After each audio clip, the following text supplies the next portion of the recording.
Welcome, everybody. Just giving everybody a few more seconds to hop on, and then we will get started.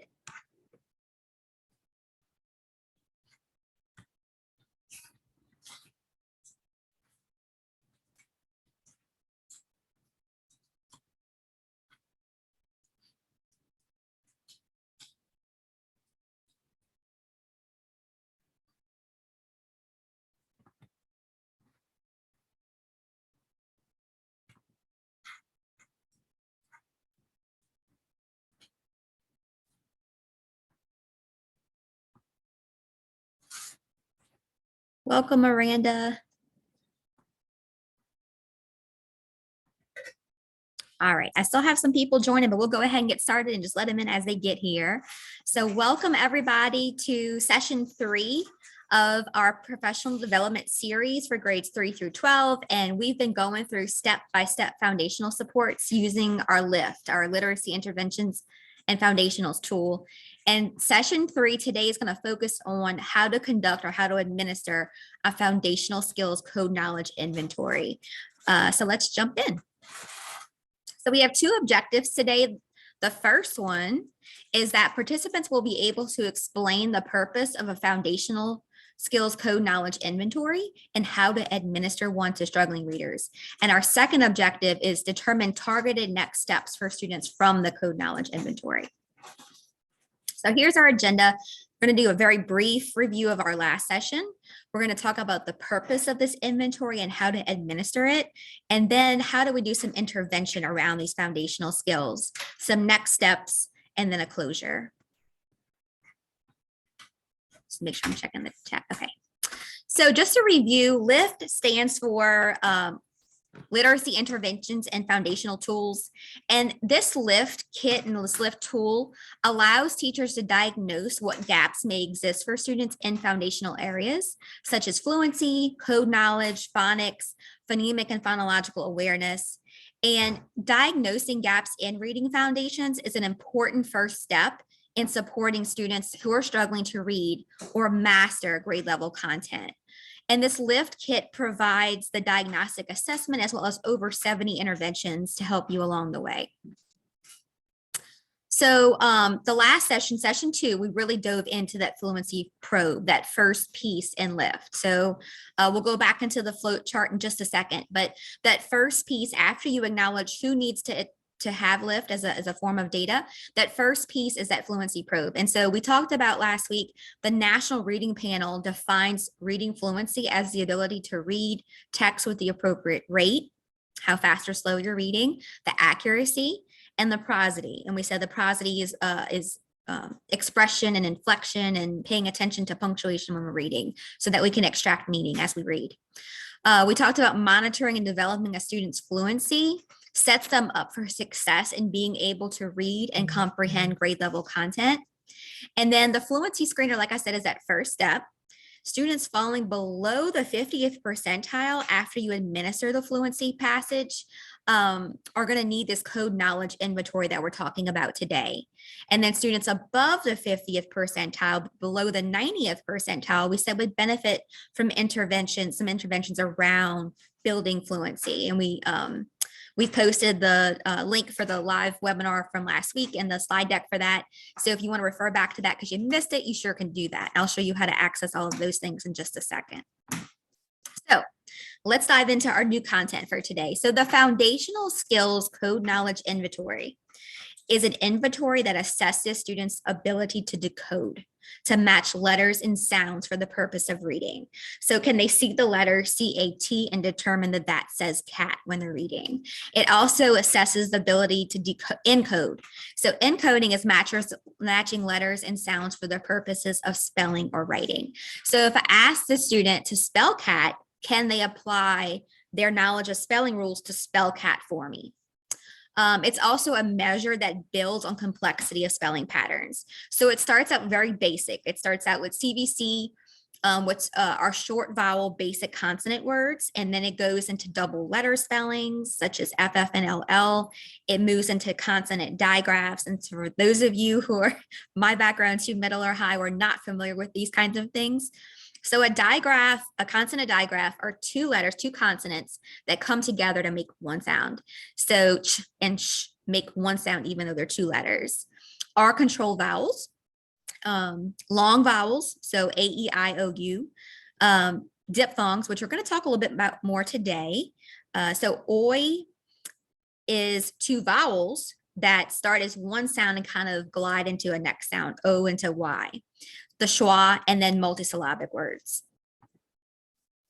The purpose of this inventory, so why would you need to use this inventory? It's for students who are not able to read with sufficient fluency to support comprehension. There are often significant gaps in knowledge of basic and advanced phonetic code. And the code that we're referring to is an actual code of how we learn to read. And it refers to the many different graphemes or spellings for each of the 44 different phonemes or sounds in the English language. Pinpointing gaps in this code is an effective way for teachers to identify where they should provide additional support for students in third grade and beyond.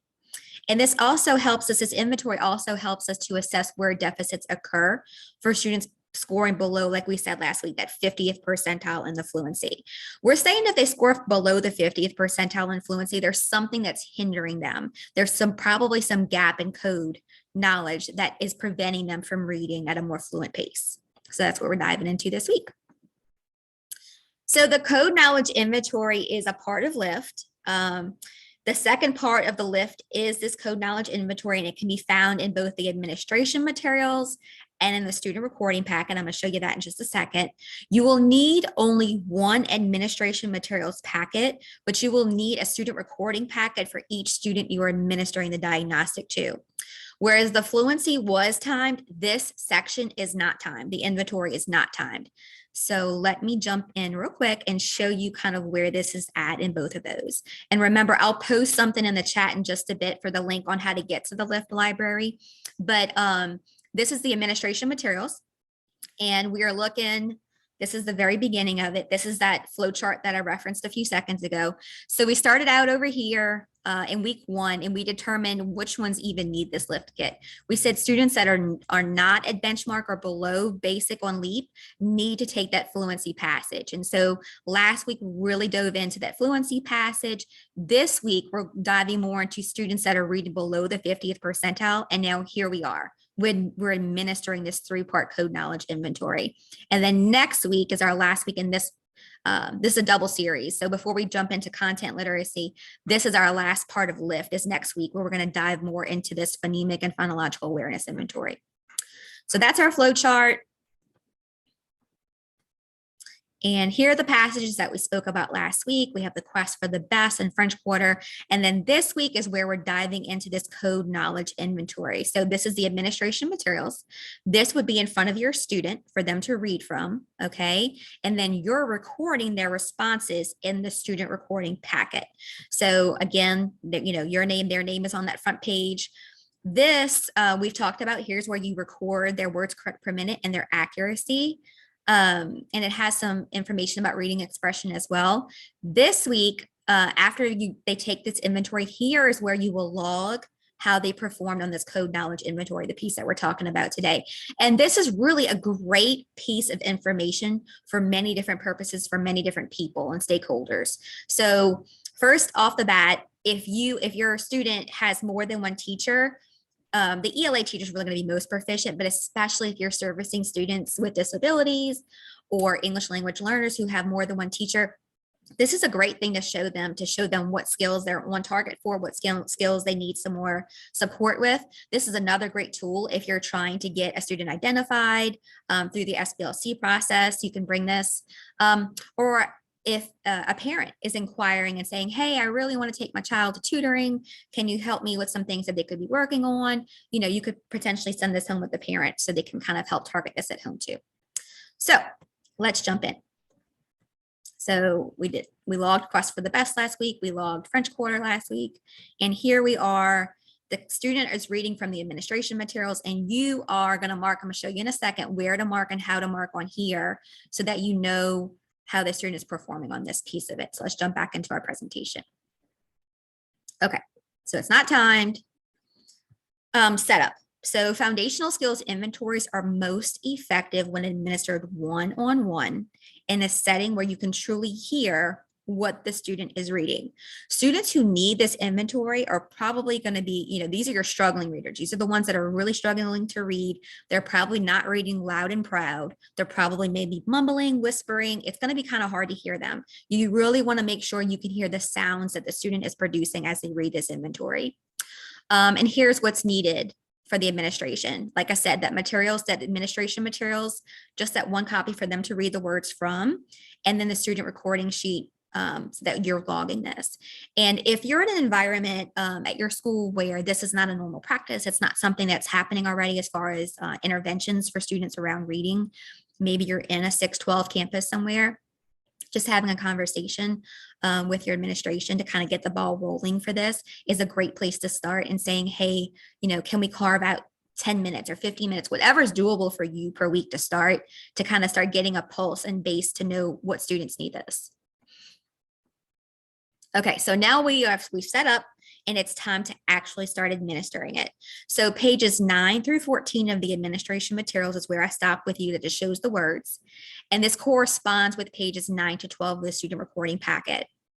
As students read the words, it's helpful to record the phonetic spelling the students produce so that you can determine patterns they are missing. So for instance, one of the words in the inventory is thin. And instead of saying thin, they say then. I would just write then above the word thin. And we'll talk about some other examples in just a second. But you can cross through the word, but having that extra information when you get to the end of this might help you recognize some patterns that they're consistently missing. It might just be one little thing that you can help them tweak. This inventory is not timed. However, students should be able to fluently read the words. If a student is working hard to decode these words, they need more practice with the spelling patterns in whatever section they're struggling with. So for instance, in that first section is our CVC words. If they're struggling to read cat, if it sounds like this, k, ah, t, they're not fluently reading those words and they need more support in that spelling pattern, in that pattern. So also, if a student is not able to read the CVC words, it's probably a good idea just to continue this piece, this inventory, and administer that last step, the phonemic and phonological awareness inventory, because CVC words are the most basic skill in this inventory. And if they're struggling with this, they're definitely not going to be able to produce R-controlled vowel words or multisyllabic words. As always, if you have questions as I'm going through this, feel free to put them in the chat or even unmute and ask. I'm happy to answer any questions you might have. Okay, so we've administered it, we've gone through, and we've determined that they have this many right. Scores will be recorded on that second page, the one I told you is really important to share with your SBLC team or whoever. You're going to record their scores. When recording the code knowledge inventory, enter the correct number of words read for each section. When entering scores for sentence reading and writing, enter the number of errors or misspelled words. Once scores have been entered, there's a checklist below the scoring sheet on pages 3 and 4 of the student recording packet. This checklist helps identify struggles within the spelling pattern so that the proper intervention can be selected. So let's go back into our inventory so we can talk about what we just talked about in these slides. All right, so here's the inventory. I told you it goes from the most basic to more complex skills, to more complex parts of the code. Okay, so at the very beginning, like I said, we have our CVC words. So hat and bed, and these are consonant, vowel, consonant. And these are short vowels in the middle. Ah, eh. Okay, and so they're going to read through these. And when you start administering this, I think we'll talk more about this on the next slide, but you're just going to say, I just want you to read these words from me as best you can. And you want to go through, especially if you have older like students, 4th, 5th, 6th, and beyond for sure. It's really important that they know the purpose of this ahead of time. And you're telling them, Jim, I need you to read these words for me because this is really going to help Ms. Kleber to identify what skills we can target to really make you a better reader, make you more confident in your reading so that they can understand the purpose of this, because this is going to seem kiddie maybe to some. So they really need to know that and know that it's going to pay off and help them if we really want them to engage in this.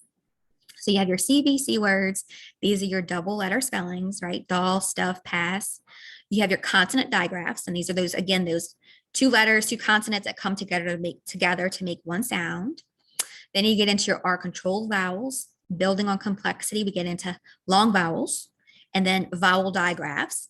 Okay, E, A, and E, and IE. And then we have our diphthongs. Okay, so it starts off oil, oi. So we're going and gliding into another sound there. The schwa, which sounds like eh. Okay. Zebra, pet, eh.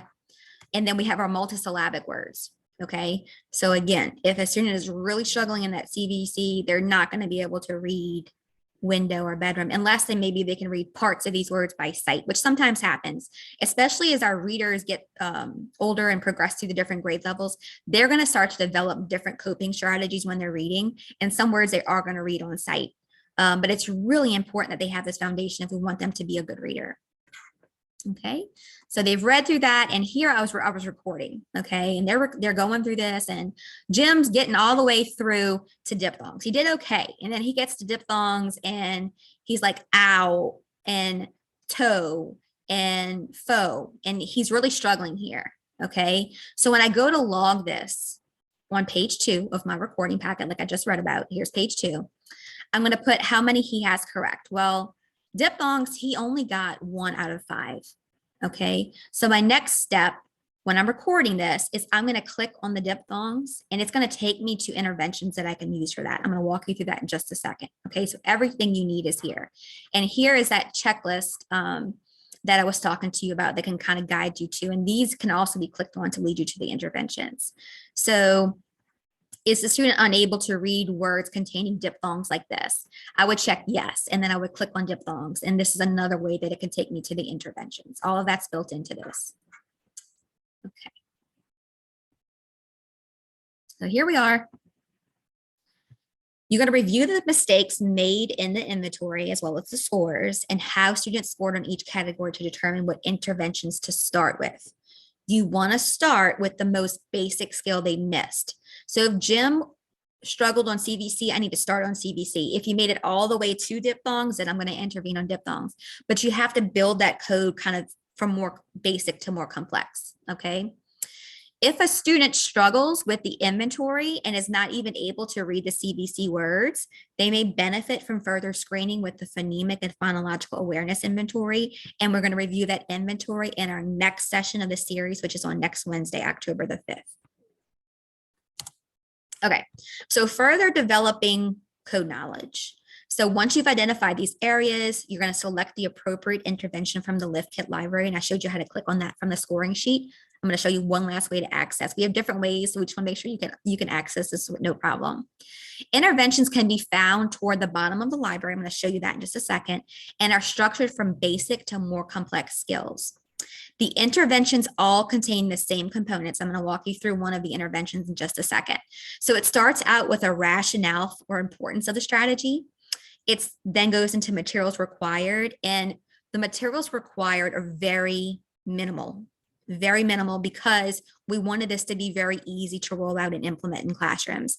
So it might be a word list, it might be a whiteboard and a dry erase marker, but it might be sentence strips. It's going to be very basic things so that you're not cutting and finding things and searching all over the place. It's going to include the process to perform the activity, the tracker to track student progress, because that is one of the most important things about Lift. Whether you're doing fluency or you're working on code knowledge, it's really important to track to know what progress students are or are not making. And then just to build your teacher knowledge of code, a great resource that I've really enjoyed is Uncovering the Logic of English by Denise Eade. And it's a book, but it really goes into the spelling patterns, because if it's not inherent to you, if it's not something you've been trained on, if you haven't been trained on how to teach students to read, it just really helps out as an added piece with this. And then just feel free to refer students back to the spelling rules as often as you need before you jump into a new activity. Okay. So let's look at what one of these looks like.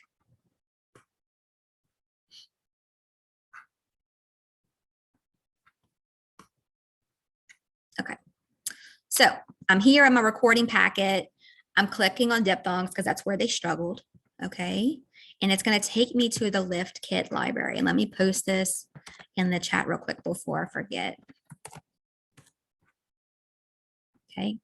So at the top has all the materials that I'm showing you right now, the administration materials and the student recording packet.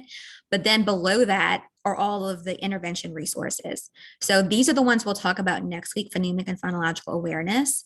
But the phonics interventions are all of the ones that apply to this code knowledge inventory. And they're labeled, okay? So here's your CVC. Then you get into CVC words. We're going to go look for, I told you he had trouble with diphthongs. Okay, so you can click download. There's more than one and they kind of build as well piece. But I think I have to stop sharing and get back in so I can show you. So let's do that real quick.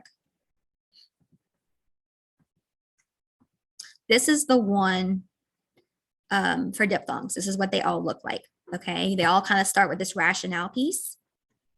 Goes into that. And this is really helpful again for teachers who are not trained on this. It kind of gives you some background and it tells you like what diphthongs even are. Here's some examples down here.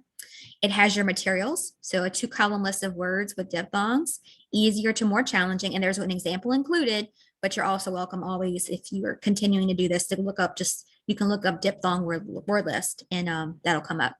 It has a description of the activity and then very explicit things for you to say and what the student should say as you're going through the activity. Okay, so it's taking you through, teacher will provide each student with a list of words with target diphthongs. And it's going to say, today we're going to work on decoding words with 2 of the diphthongs that we have learned. Let's review the sounds these vowel teams make, show students a letter card for oi and ask, what sound do these letters make? And then question, answer, getting through all the different words. Okay, very explicit. And then here's your sample word list that I mentioned in the materials. And then here's even a recording sheet. So at the end of these, you're going to see a little recording piece, which again is just a great piece of data to have. So you can show admin, or you can just, for yourself, or the student can know, how am I progressing? Okay, and these are the way they're structured. Let's jump back into the presentation.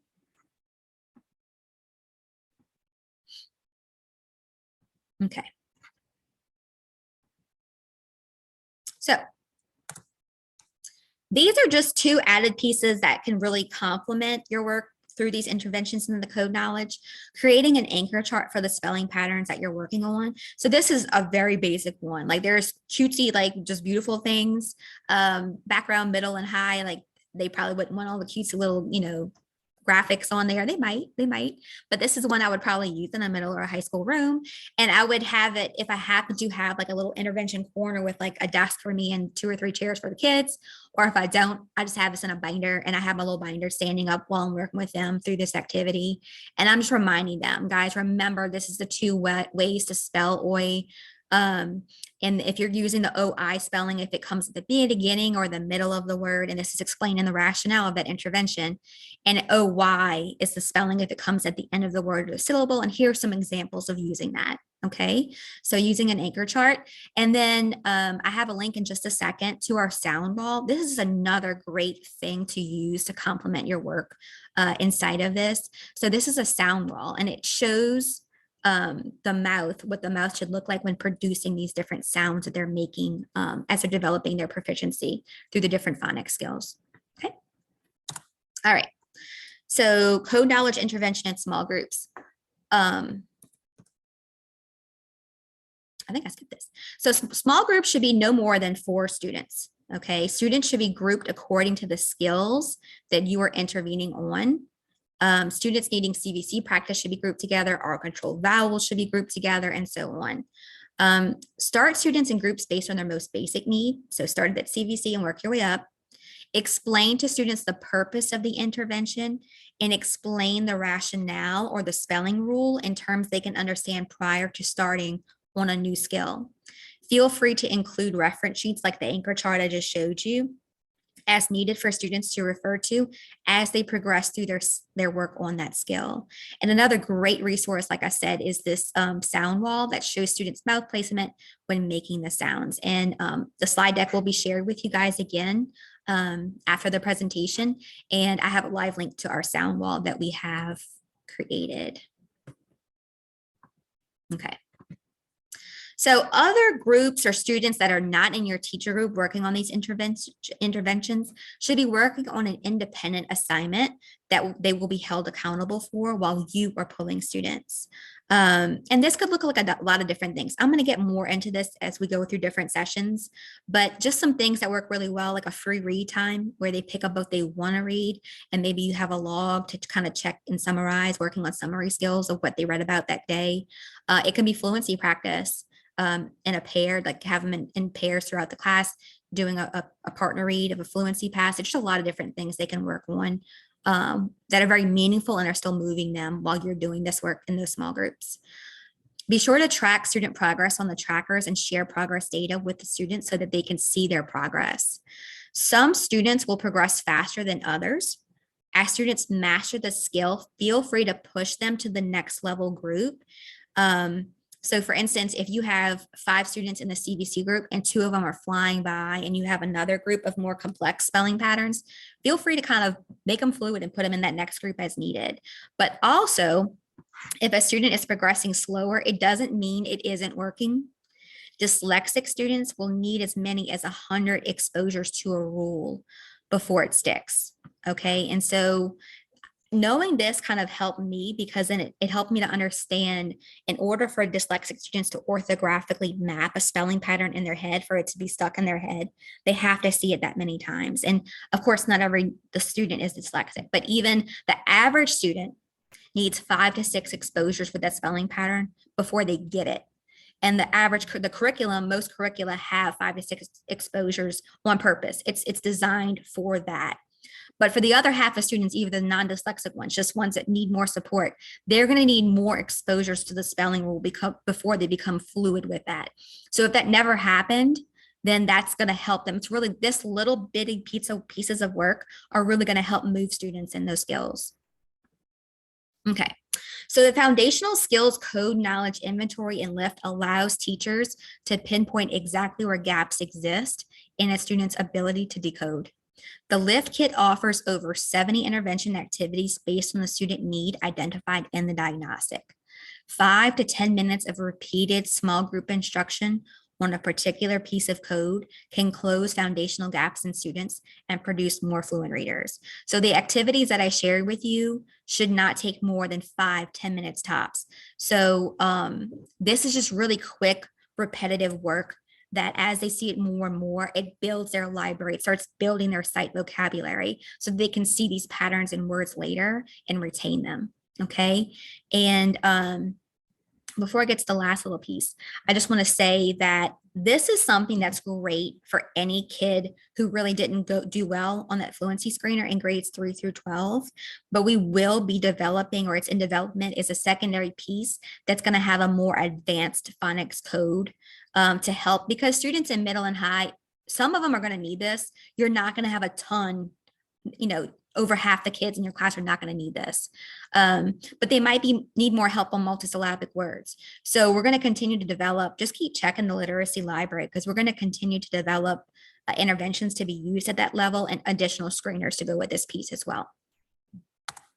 Okay, so as always, any questions or comments, please don't hesitate to reach out to us at louisianaliteracy@la.gov. And I'm going to go ahead and stop sharing. And if you have any questions now, I am happy to hear them.